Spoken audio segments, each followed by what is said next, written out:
1908 से 2003 तक ब्रिटेन ने ओलंपिक राइडिंग में केवल एक ही गोल्ड मेडल जीता था।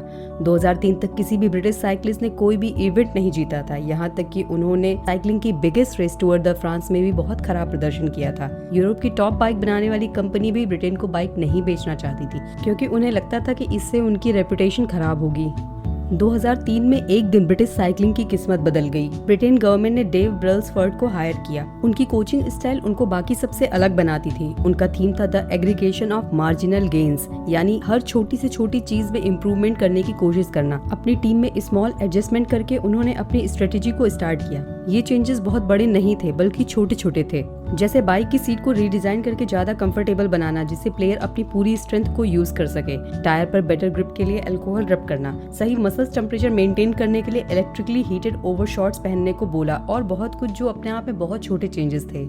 इन सब छोटे छोटे चेंजेस से इम्प्रूवमेंट हुआ और 2008 के बीजिंग ओलंपिक में टीम ने परफॉर्म किया और 60% गोल्ड मेडल जीता। टीम ने अपनी परफॉर्मेंस से झंडे गाड़ दिए। ये सब सुनने में एक जादू जैसा लग रहा है कि एक टीम जो साधारण प्रदर्शन से ऊपर उठकर वर्ल्ड चैंपियन बन गई।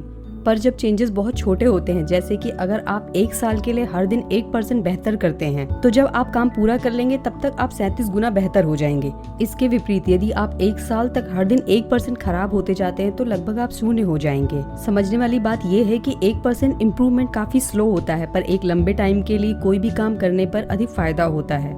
जैसे अगर आप अनहेल्दी मील खाते हैं तो आप एक दिन में मोटे नहीं होंगे, पर अगर इसे आप बार बार रिपीट करते हैं तो एक दिन ये आपकी आदत बन जाती है और आप मोटापे से और अदर हेल्थ इश्यू से परेशान हो जाते हैं। आज आप सक्सेसफुल हैं या नहीं, ये उतना मतलब नहीं रखता है। मतलब तो है बस आपकी हैबिट्स का, जो आपको सही या गलत दिशा में ले जाती हैं। तो चलिए हम छोटी छोटी हैबिट्स के बारे में बात करते हैं, और साथ ही हमारे वीडियो को लाइक और चैनल को सब्सक्राइब भी करें।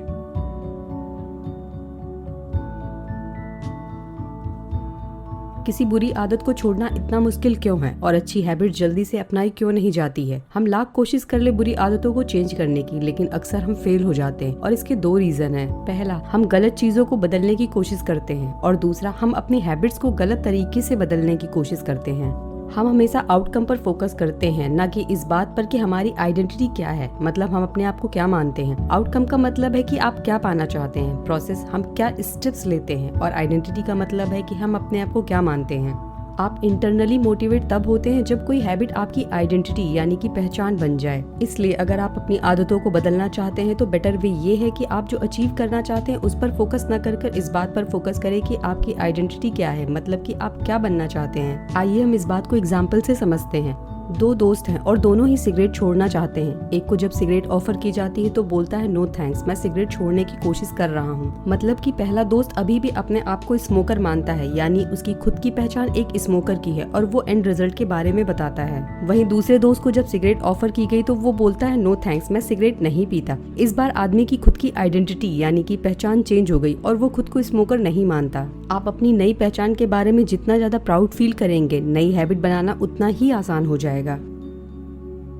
हैबिट यानी कि आदत, जिसका सीधा मतलब होता है कि कोई भी ऐसा काम जिसको करने के लिए हमें सोचना ना पड़े। किसी इंसान में अच्छी और बुरी दोनों आदतें हो सकती हैं। किसी भी हैबिट को क्रिएट करने के लिए हम इसे 4 स्टेप्स में डिवाइड कर सकते हैं। क्यों? ये हमारे ब्रेन को बिहेवियर स्टार्ट करने के लिए ट्रिगर करता है। यह एक छोटी सी जानकारी होती है जो इनाम की भविष्यवाणी करती है। क्रेविंग का मतलब होता है कि मन करना, और ये सेकंड स्टेप है जो किसी भी हैबिट को स्टार्ट करने के लिए एक मोटिवेशनल फोर्स की तरह काम करता है, और हमारा मन उस रिवॉर्ड के लिए परेशान रहता है जो उस एक्शन को करने के बाद मिलता है। रिस्पॉन्स, यही हमारा एक्चुअल बिहेवियर होता है, जिसका मतलब होता है कि जो भी काम हम करते हैं और यही हमारी आदत बन जाती है। हमारा रिस्पॉन्स हमारी क्रेविंग पर डिपेंड करता है और हम क्रेविंग रिवॉर्ड के लिए करते हैं। और लास्ट स्टेप है रिवॉर्ड, यानी जो कुछ भी हम करते हैं वो इनाम के लिए करते हैं, और ये रिवॉर्ड ही है जो हमें याद रखने में हेल्प करता है कि हमें कोई भी काम क्यों करना चाहिए। अगर हम स्मोकिंग का एग्जाम्पल लें तो एक स्मोकर के लिए क्यों कोई भी स्मोकिंग से रिलेटेड चीजों को देखना है, जैसे सिगरेट का packet, lighter, ashtray, smoking area या कुछ और। जब स्मोकर क्यू को देखता है तो उसके ब्रेन में निकोटिन के लिए क्रेविंग होने लगती है। स्मोकर सिगरेट पीने की लालसा नहीं रखते हैं, बल्कि इससे मिलने वाली राहत की भावना के लिए तरसते हैं। और स्मोकर सिगरेट को पीता है, जिससे सिगरेट में मिलने वाला निकोटिन स्मोकर के ब्रेन में आनंद की फीलिंग देता है।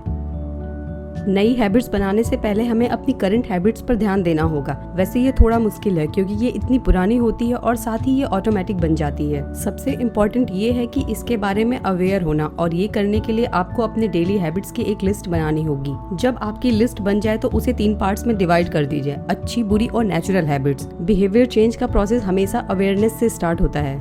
2001 में ब्रिटेन के कुछ रिसर्चर्स ने 2 वीक के लिए 248 लोगों पर बेटर एक्सरसाइज हैबिट बिल्ड करने के लिए एक रिसर्च कंडक्ट किया, और उन्होंने लोगों को 3 ग्रुप में डिवाइड कर दिया। ग्रुप 1 एक कंट्रोल ग्रुप था, जिन्हें बस ट्रैक रखने के लिए कहा गया कि वो कितनी बार एक्सरसाइज करते हैं। ग्रुप 2 जिन्हें बोला गया कि वो अपनी एक्सरसाइज को ट्रैक करें और उन्हें एक्सरसाइज के बारे में कुछ अच्छी बातें भी बताई गई।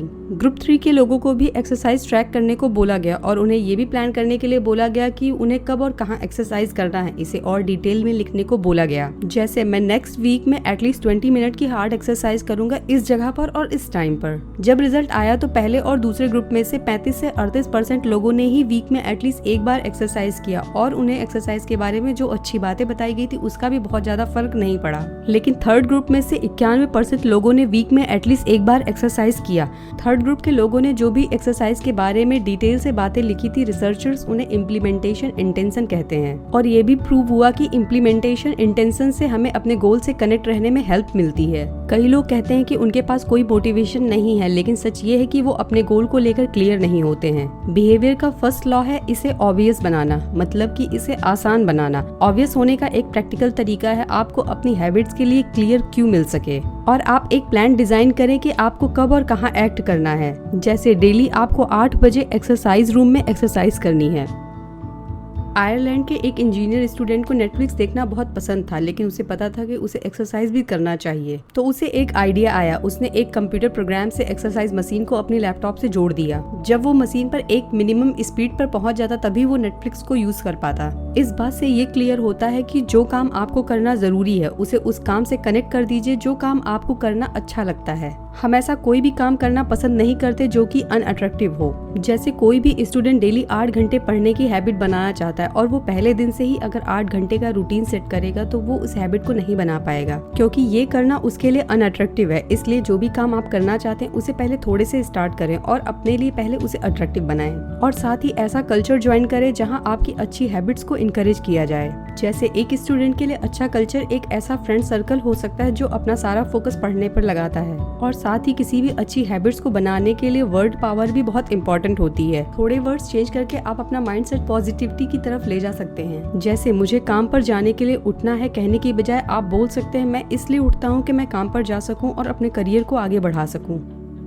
एक नई हैबिट बनाने के लिए किसी भी काम को पहले थोड़े टाइम से स्टार्ट करें, जो कि आपको स्टार्टिंग में इजी लगेगा। फिर धीरे धीरे टाइम को बढ़ा दीजिए। जैसे अगर आप एक्सरसाइज करने की हैबिट स्टार्ट करना चाहते हैं तो डेली 2 मिनट से स्टार्ट करिए। 1 महीने के बाद जब हैबिट बन जाए तो इस टाइम को 5 मिनट कर दीजिए और धीरे धीरे टाइम को बढ़ाते जाइए। हमारा brain law of least effort को फॉलो करता है, मतलब कि कम से कम एफर्ट में आपको आपका आउटकम मिल जाए। साथ ही एक ऐसा एनवायरनमेंट सेट करें जहाँ कोई सही काम करना हमेशा ईजी हो। जैसे एक स्टूडेंट के लिए एक अलग जगह पर पढ़ना जहाँ डिस्ट्रैक्शंस ना के बराबर हो बढ़िया रिजल्ट देता है बेड पर पढ़ने की बजाय, जहाँ वो कुछ देर बाद ही स्लीपी फील करता है। एनवायरनमेंट आपके और रिजल्ट जो आप पाना चाहते हैं उसके बीच में फ्रिक्शन कम करता है। मतलब ये है कि एक ऐसा माहौल बनाए जहाँ सही काम करना जितना आसान होगा आपको अपना गोल अचीव करने में उतनी ही आसानी होगी। फॉर एग्जाम्पल, आजकल की डेली लाइफ में home delivery service grocery shopping की फ्रिक्शन को कम करता है, क्योंकि आपके लिए इजी होता है घर से ऑर्डर करना बिना मार्केट गए हुए। कोई भी काम जो करने के बाद हम अच्छा फील करते हैं हम उसे बार बार करना चाहते हैं, और इसके अपोजिट अगर कोई भी काम जो हमें अच्छा रिजल्ट नहीं देता है उसको करने की संभावना कम हो जाती है। फॉर एग्जाम्पल, सपोज दैट आप पैसे सेव करने की कोशिश कर रहे हैं। जब आप अननेसेसरी चीजों को खरीदने से अपने आप को रोकते हैं तो इसे पेपर पर लिखें और ट्रैक करें कि आपने कितने पैसे सेव किए, और ये एक्शन आपको रिवॉर्ड की तरह लगता है जो कि आपको सेटिस्फाई करता है और आप इस अच्छे बिहेवियर को कंटिन्यू करना चाहते हैं। हमें कोई भी एक्सपीरियंस जो अच्छा लगता है हम उसे रिपीट करते हैं।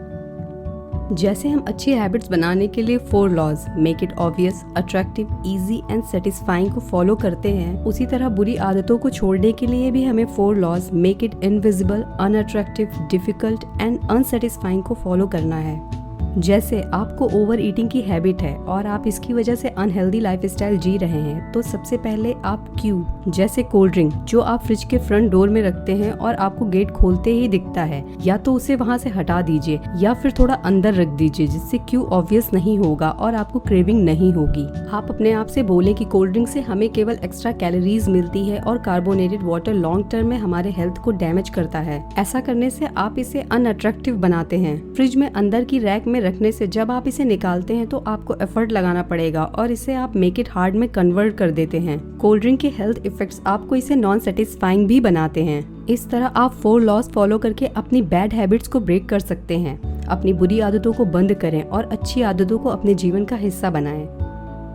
तो हमने देखा कि आदत एक ऐसा व्यवहार है जिसे ऑटोमेटिक होने के लिए उसे पर्याप्त बार दोहराया जाता है। आदतों का अंतिम उद्देश्य जीवन की समस्याओं को यथासंभव कम ऊर्जा और प्रयास से हल करना है। कोई भी अच्छी हैबिट बनाने के लिए हम इसे 4 simple set Q, craving, response and reward में डिवाइड कर सकते हैं। क्यू का मतलब होता है एक सिग्नल जो हमें किसी भी चीज को करने के बारे में बताता है। क्रेविंग का मतलब होता है सिग्नल को देखने के बाद उस चीज को करने या पाने की जो इच्छा होती है। रिस्पॉन्स का मतलब होता है हमारा एक्चुअल बिहेवियर जो हम बार बार करते हैं। और रिवॉर्ड ये हमारे दिमाग को खुशी या प्लेजर देता है उस एक्शन को करने के बाद। इसके साथ हमने देखा कि कैसे एक अच्छी आदत बनाने के लिए हमें उस आदत को obvious, attractive, easy and satisfying बनाना होता है। और साथ ही एक बुरी आदत को छोड़ने के लिए भी हमें अपने व्यवहार को बदलने की आवश्यकता होती है, लेकिन हम इसके प्रति अपना एटीट्यूड बदल कर भी इस प्रक्रिया को आसान बना सकते हैं। साथ ही बुरी आदतों को छोड़ने के लिए भी हमें 4 लॉज, इनविजिबल, अनअट्रैक्टिव, डिफिकल्ट और अनसेटिस्फाइंग को फॉलो करना होता है। इस तरह आप अपनी वर्तमान आदतों के आधार पर अपने भविष्य का अनुमान लगा सकते हैं। Thanks for watching the video. Please comment कर बताइए कि आप नेक्स्ट वीडियो किस टॉपिक पर देखना चाहते हैं।